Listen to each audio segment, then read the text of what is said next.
All right, everyone, it's Thursday, October 8th. This is Dr. Grenier, and this is Bio151. So, week 7. First off, I apologize. Somehow I missed the little box that says make a quiz available. So, quiz 2 is now available, and I've extended the deadline for when you have to take it through Wednesday, October 13th, 11:59 p.m. So that way those of you that need a little bit of extra time to access it should be able to do that. So this week we have protective response strategies for preventing infectious disease. We have worksheet number 7. We have quiz 2, which is 25 points.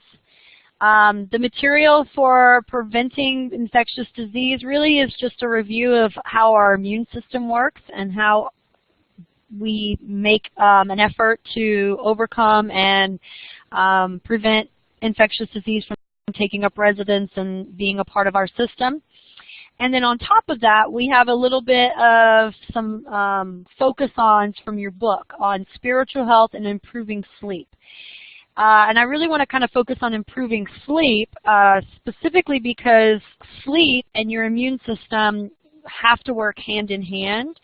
And if you have read the little part on sleep in your book, you'll know that not getting enough sleep and not getting that time to maintain and revitalize physically and mentally your health will actually lead to increased risk of infection, disease, and other problems in our bodies.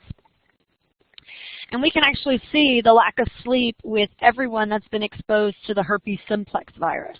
Not getting enough sleep will actually decrease the immune function, so how the T cells are working, how the B cells are working, the amount of antibodies being produced, the macrophages, and less efficient B cells, T cells means your specific defenses are not as robust and they're not maybe working as well.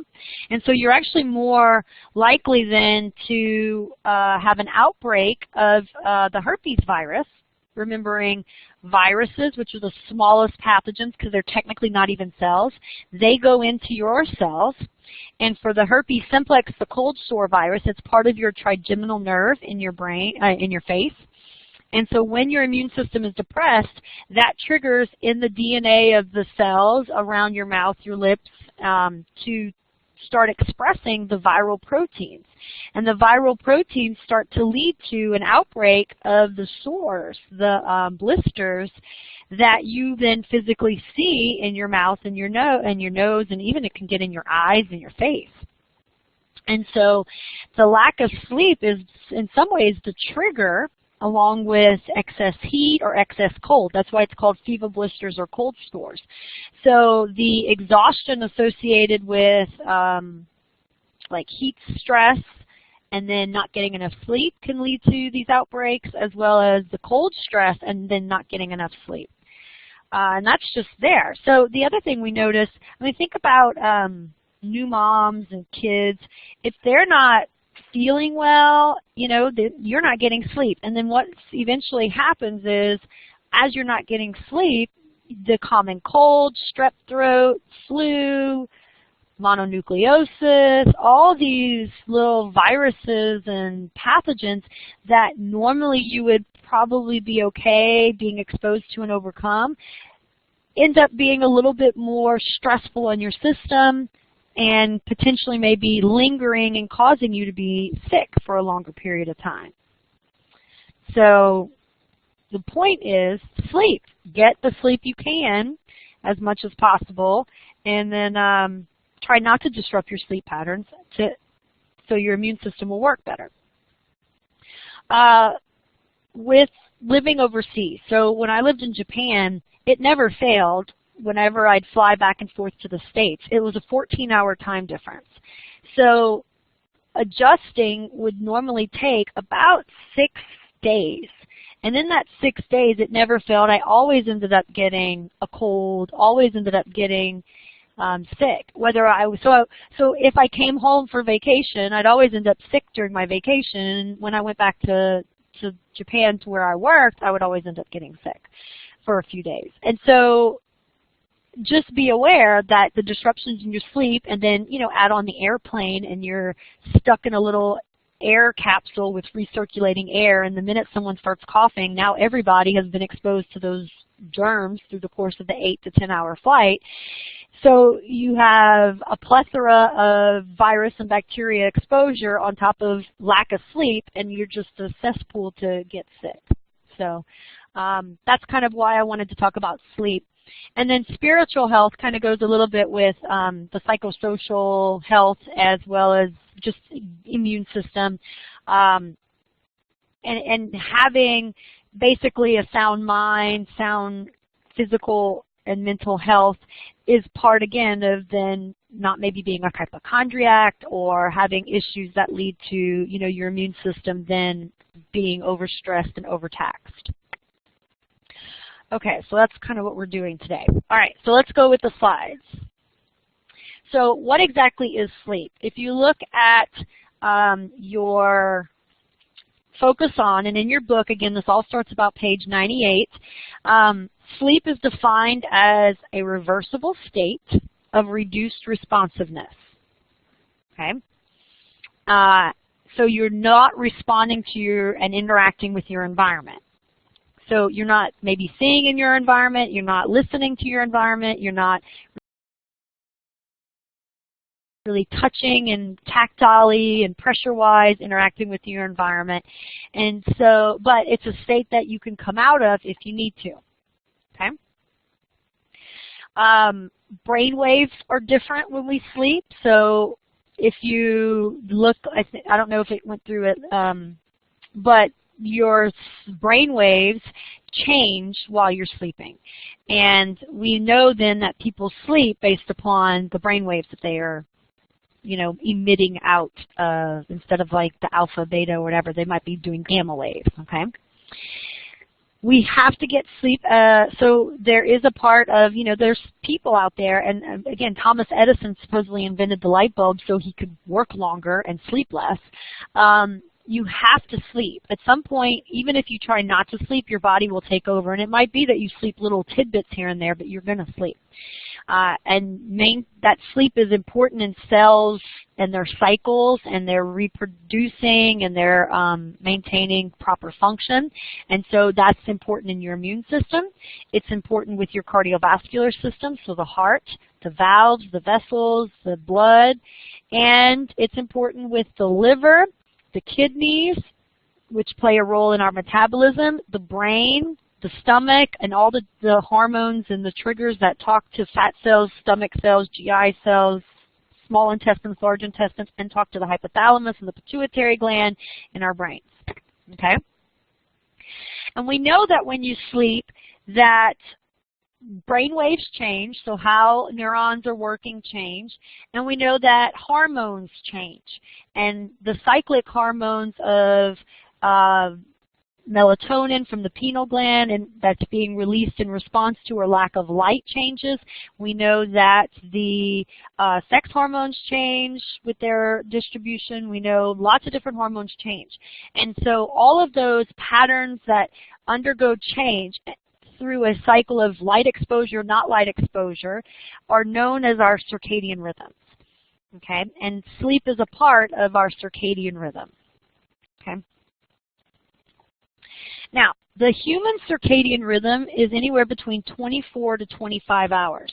And it comes back to, and it's probably evolved from, on average, in a day, in a cycle of the Earth circulating and twirling around the sun, we get light exposure from the sun and exposure to UV radiation and energy for about a 12-hour period.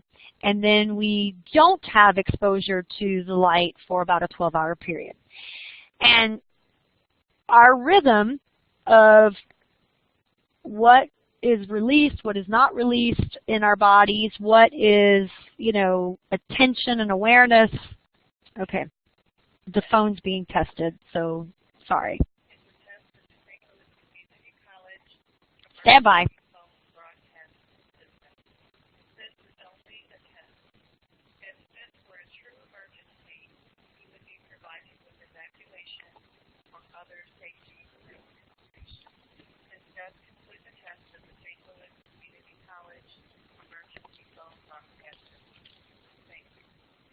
Okay, so back to circadian rhythms.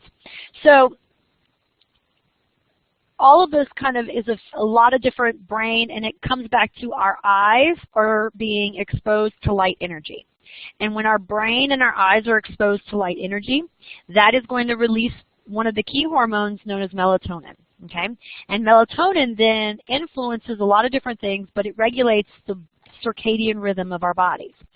In animals, it is huge, okay, because animals, their behavior, some of their interactions with other animals in the herd are influenced by the changes that occur in seasons. So during the summer, the days are longer and the nights are shorter, and then in fall, we start to see mating behaviors because the days grow shorter and the nights grow longer. So there's a part of the melatonin and how much it's produced for the period of time it's produced that are going to play a role in seasonal behaviors, and in the animal world, that determines when they mate, that determines when they fight for dominance, that determines when they go into heat and become more reproductively potential to be impregnated, and the males start to try to fight for who gets to be the lead guy that impregnates all the females. So there's a lot that goes on seasonally with the melatonin and how much of it is produced because the day is long or short.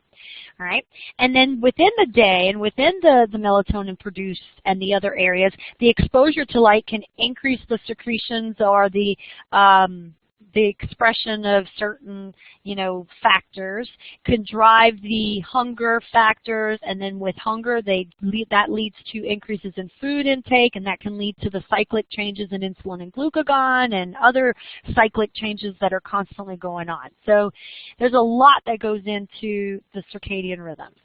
And it comes back to when we sleep, we allow ourselves to not be exposed to light energy, and in not being exposed to light energy, to then maybe reset some of these different cyclic actions that have to occur that then lead to all these changes at a cellular level, at an organ level, at a tissue level, that then result in us being physically and spiritually and mentally healthy. Okay?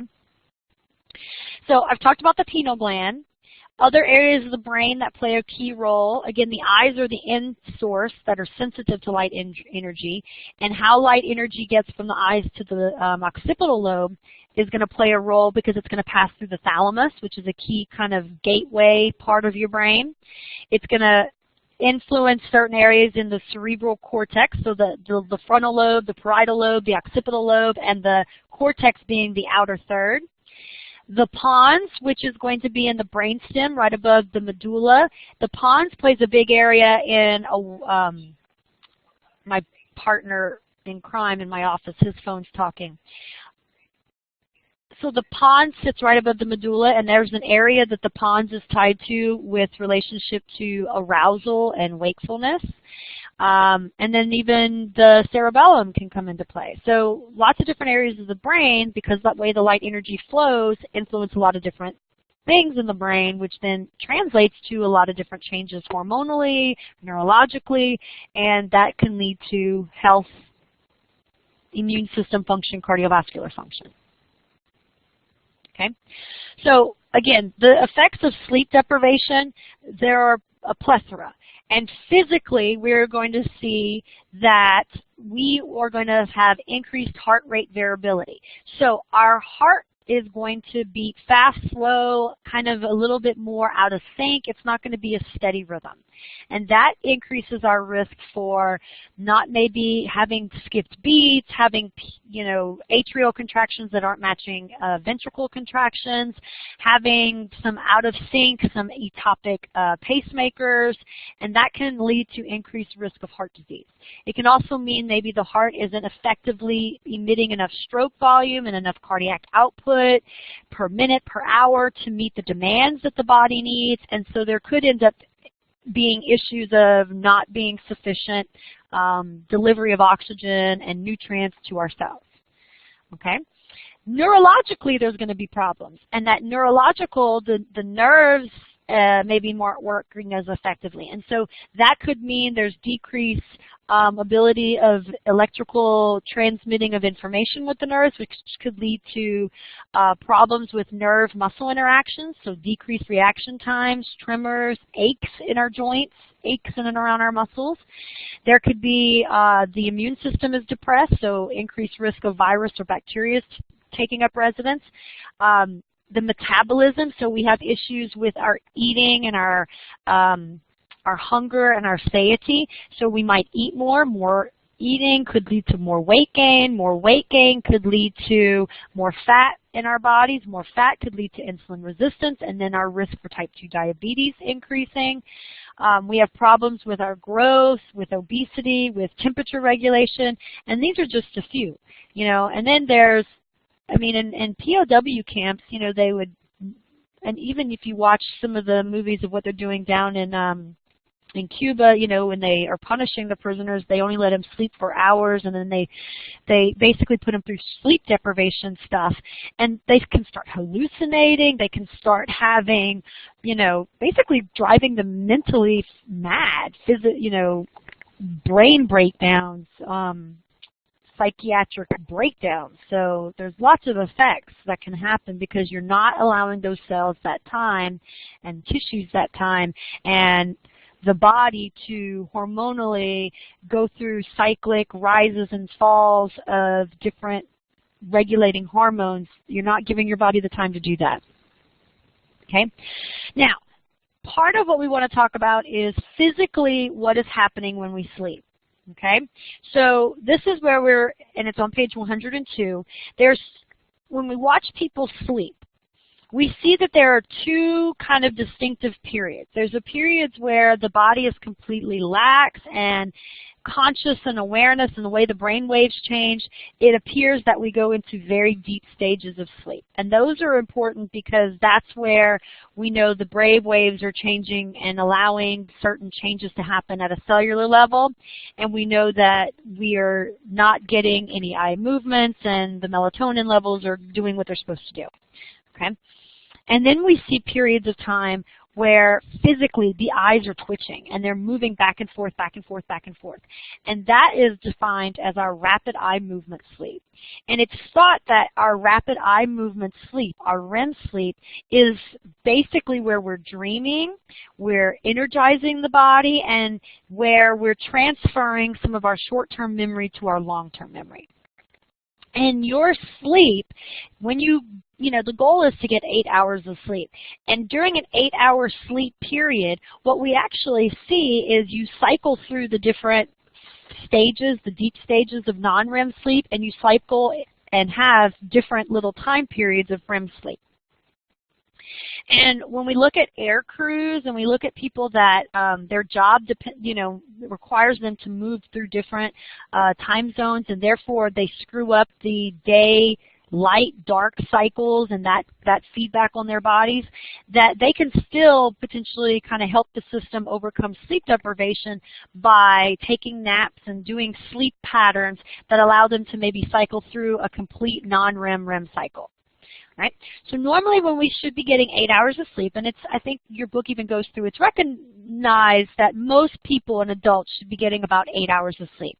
Now, there are some of you out there that probably say, even if I tried, couldn't sleep more than 6 or 7 hours.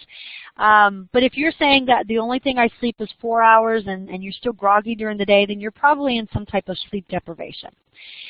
Children need more because they're growing.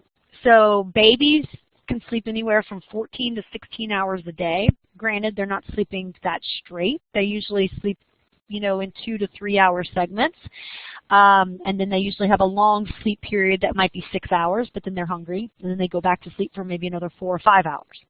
And then little kids need about 10 to 14 hours. Again, they usually need about 8 to 10 hours at night, and then usually 2-hour naps during the day. And then somewhere around 5 or 6 years old, we drop the nap, and we usually go to at least a 10 to 12-hour sleep, and then as you get older, it decreases and decreases. So when we're sleeping, we should go through at least 4 REM cycles and we should go through our non-REM stages at least twice. And that's kind of what this graph is showing you, right?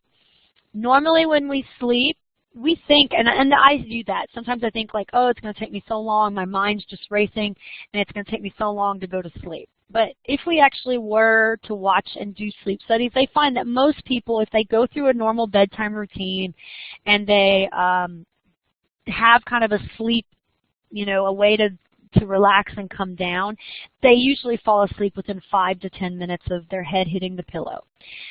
You can enhance your ability to fall asleep by keeping the same bedtime, having the room dark, slightly cool, because our bodies are going to go through a lot of different cycles during the night, and they're going to generate some heat in that process of, cell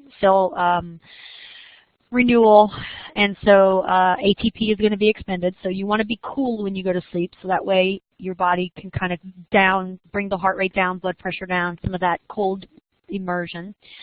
And you usually want to brush your teeth, avoid sitting in your bed with your computer, avoid doing work in your bed. Keep your bedroom and your bed particularly as a sacred place.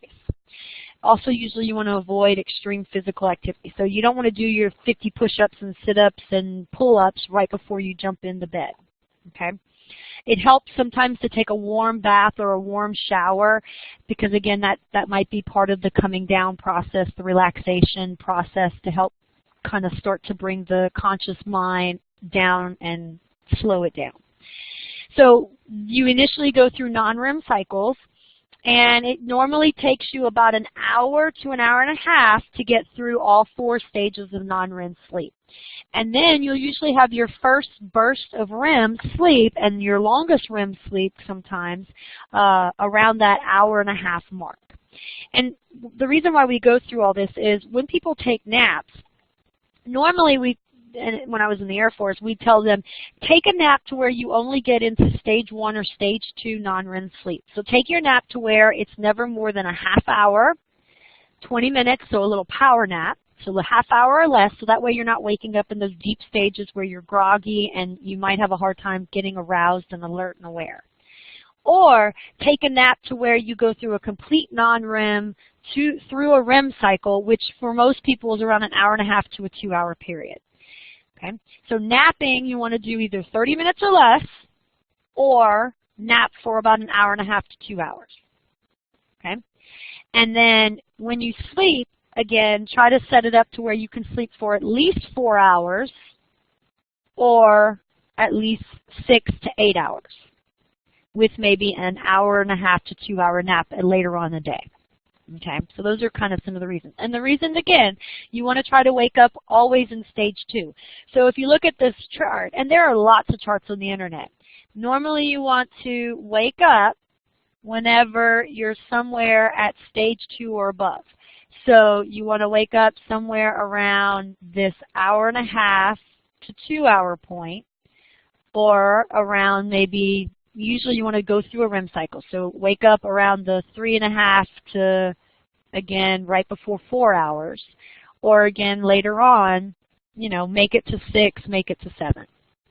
Okay? And that's kind of the last slide I had time to do. Now, anytime you're not getting enough sleep, it accumulates, and it's known as sleep debt. And we see this with teenagers. They stay up late and they sleep 5 or 6 hours maybe because they're playing video games, and then and I remember being a teenager, and then you'd sleep in on Saturday, or even in my first year or 2 of college, you'd spend half of your weekend just sleeping, catching up 8, 10, 12, 14 hours of sleep because you didn't have that time to sleep during the week.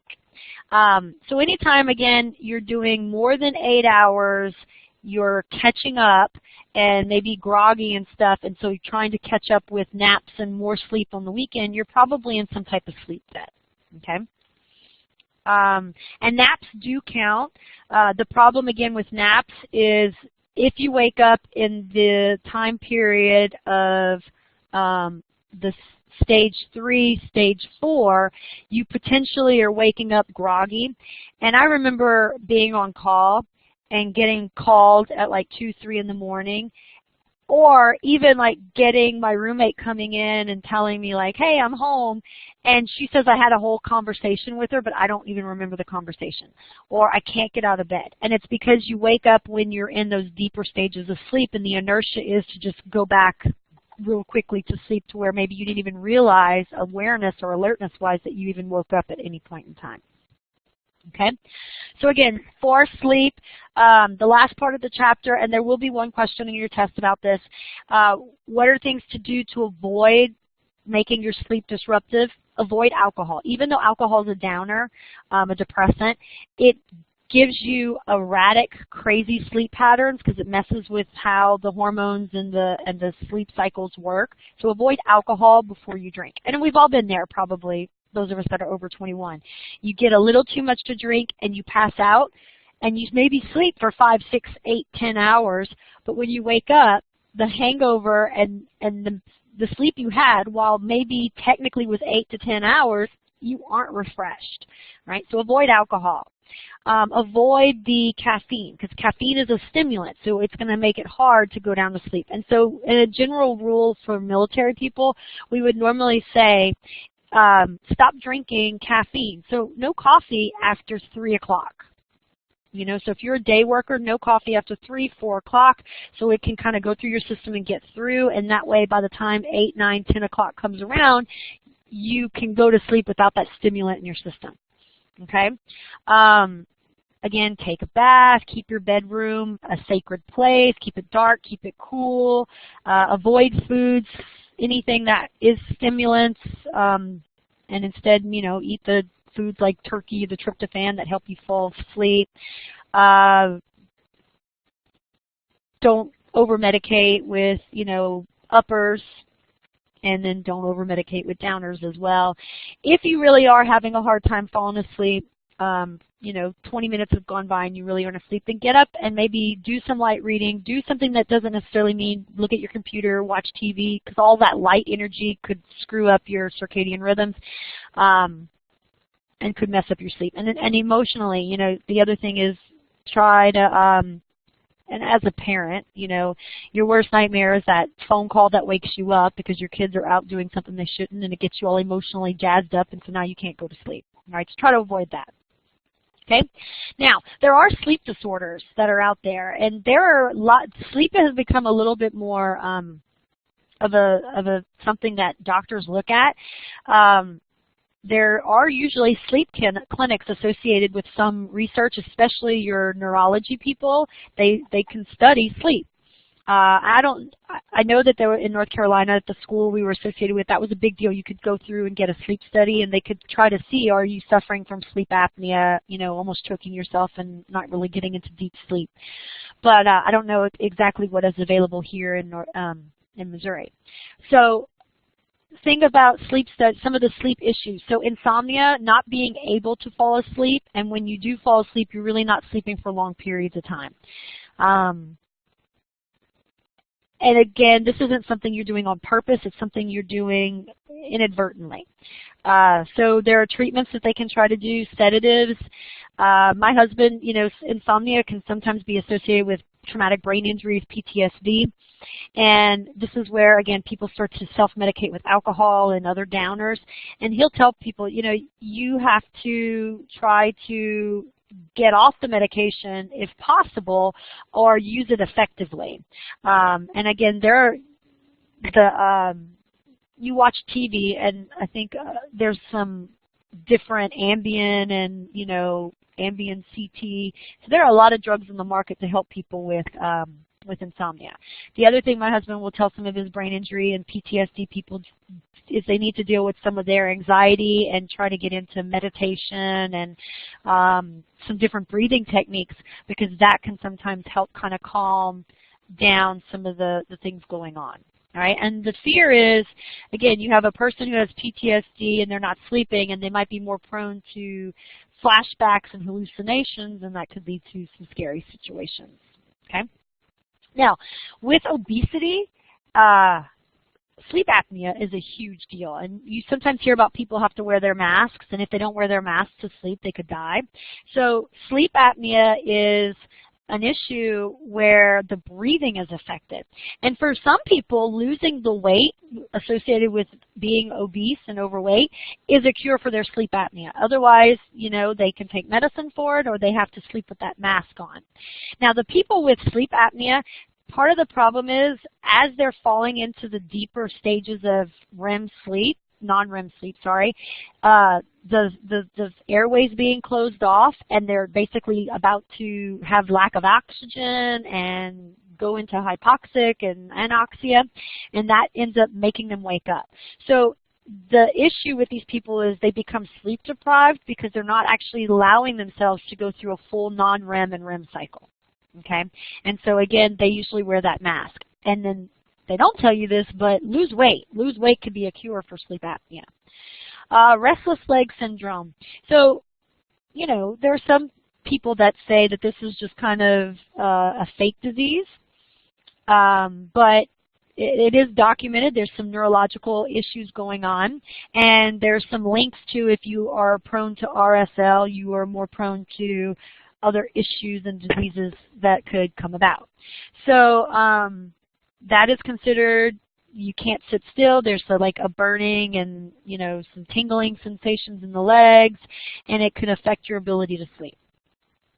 Narcolepsy. So narcolepsy is you can fall asleep and you can end up in a deep sleep on a dime. Like you can just basically, and the fear would be you fall asleep at the wheel and you crash. So narcolepsy is inappropriately you have this ability to fall asleep involuntarily.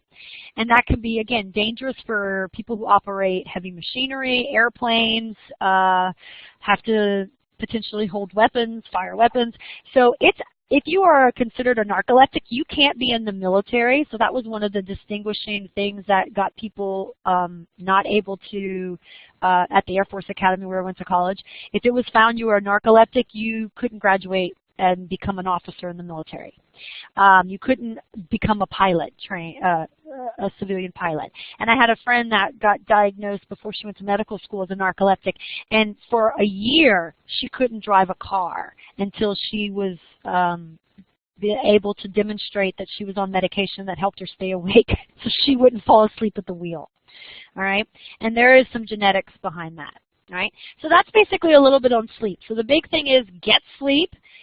If you can't get sleep, make up your sleep with, you know, time later on. Use naps effectively, and realize that there are some legitimate reasons people have pathological issues with their sleep. Okay? The other side of the chapter is spiritual health. Again, this is going to tie into a little bit of some of your psychological health. It's a component of that. And remember that spiritual health is somewhat religion, but there are people out there that are agnostic or atheists. So it doesn't have to be necessarily religion, but some people associate their spirituality and their religion together. All right? And then there are scientists out there that this is just a facet of, like it talks about in Figure 1, having a purpose in life, having values, and having healthy relationships. And so those are like the three facets of a healthy spirituality, is that you have relationships with other people, relationships with your, maybe with the environment and all these things. You have values, a moral code, and you have a purpose, or you feel like you have a purpose in life. All right? Now, having a spiritual health is physically going to be physically manifest to maybe you're more healthy.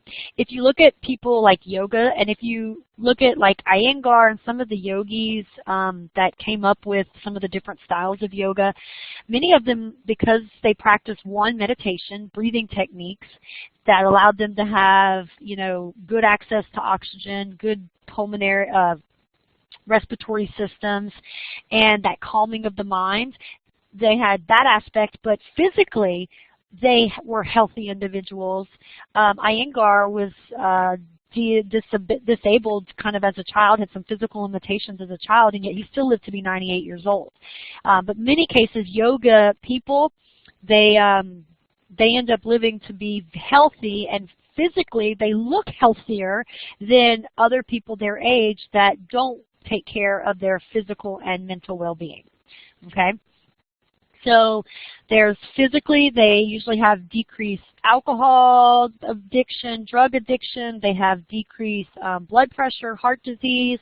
Religious people, spiritual people just seem to physically have a desire to take better care of their bodies, take care of themselves, and so that translates to better physical health. Not saying that, you know, not some religious people aren't. I mean, my mother's priest is a year younger than her, overweight, and begs people every year at Thanksgiving and Christmas to please not bring food because he's like, I will eat it, and as you can see, I have a weight problem. So, you know, there's people out there that maybe are very spiritual and still have physical ailments. But hopefully they can use that to, you know, there's a lot of healthy living out there that is religion-based. There's the prayer diet, so using prayer to help you slow down your eating and help you maybe realize when you're full. You know, so there's some kind of tie-ins of your religion and your spiritual can lead to maybe different choices for your health. Many yoga people try to follow a vegan or a more holistic kind of food and diet that lets them take care of more of the natural world. And in doing so, you know, we know that vegan and vegetarian diets, more fruits and vegetables, actually are healthier diets, you know, for following. So they are tied to less other diseases because they have less saturated fat. Okay. The other thing about spiritual people is they, you know, they believe that they have that purpose in life and values, and that there might be someone, you know, on their side, a deity of some sort. And so they might have lowered stress. They might have, you know, the less anxiety of what's going on in the world around them. Okay. The book talks about how you can train your spiritual health a little bit, and yoga is the big thing that they talk about. Yoga is still, for very religious people, not welcome, because yoga, if you get into the spiritual side, not the physical side, if you get into the spiritual side, yoga can be a religion for people. But if you just look at the hatha yoga side, and hatha yoga is the part of yoga where you tie breathing and movement together. Okay, so hatha yoga, any time of hatha yoga is you tie breathing and movement together, and you do these asanas. And asanas are poses that come together that you coordinate moving and breathing together and moving through different poses to induce flexibility, core strength, isometric, and isotonic contractions. And in doing that, you can train your body physically to be more healthy, to increase your pulmonary intake of air, your oxygen availability, et cetera, et cetera, et cetera. Okay? But the meditation side of yoga sometimes gets into that spiritual religious realm. So what I usually tell people when I teach yoga classes is, if prayer is how you meditate, then take the time that we're doing meditation for 5-6 minutes at the end of class to say a few prayers. You know, the rosary is, in some ways, it's a meditation event. It's a chanting. So you go through the same kind of prayers over and over again, that chanting. That is a form of meditating. Singing is a form of meditating. So if you look on the internet at beginning meditation, they'll tell you that listening to music, singing music, praying are all ways you can start a meditation practice. So you don't necessarily have to, you know, like with yoga, go to a happy place and think about colors and your chakras and blah, blah, blah, and your energy centers or your third eye. You know, you don't have to do that. You can just pray, you can just sing, you can just listen to a song that for you helps you relax. So if you're a dancer or a musician and listening to classical music maybe puts you on edge because it makes you think about exams, don't listen to that music. Listen to what makes you relax, all right? And that's what the end of the book kind of talks about, how you can do that. So some of the data out there, because I do a little bit of yoga as a hobby, shows that meditation, and again, meditation could be taking time 2 or 3 times a day to just listen to a song in your car. Taking a little bit of time to do some breathing exercises.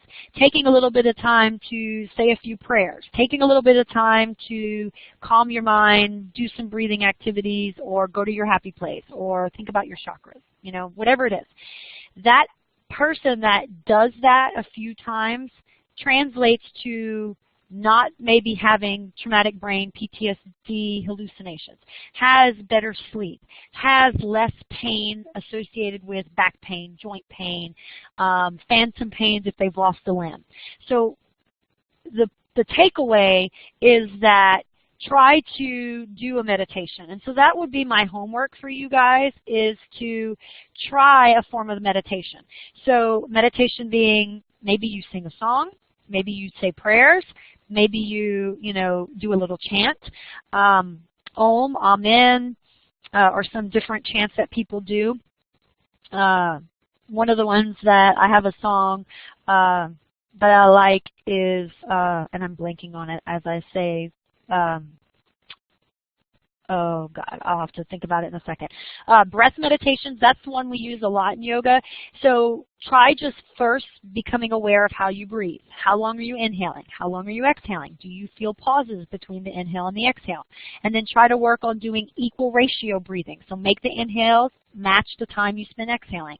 Then try to do a breath manipulation where you do long inhales, shorter exhales, and then reverse it. Do short inhales, really long exhales, and just kind of see what breath manipulation makes you feel relaxed, makes you feel calm, makes you feel euphoric, and then try to do that 2 or 3 times a day.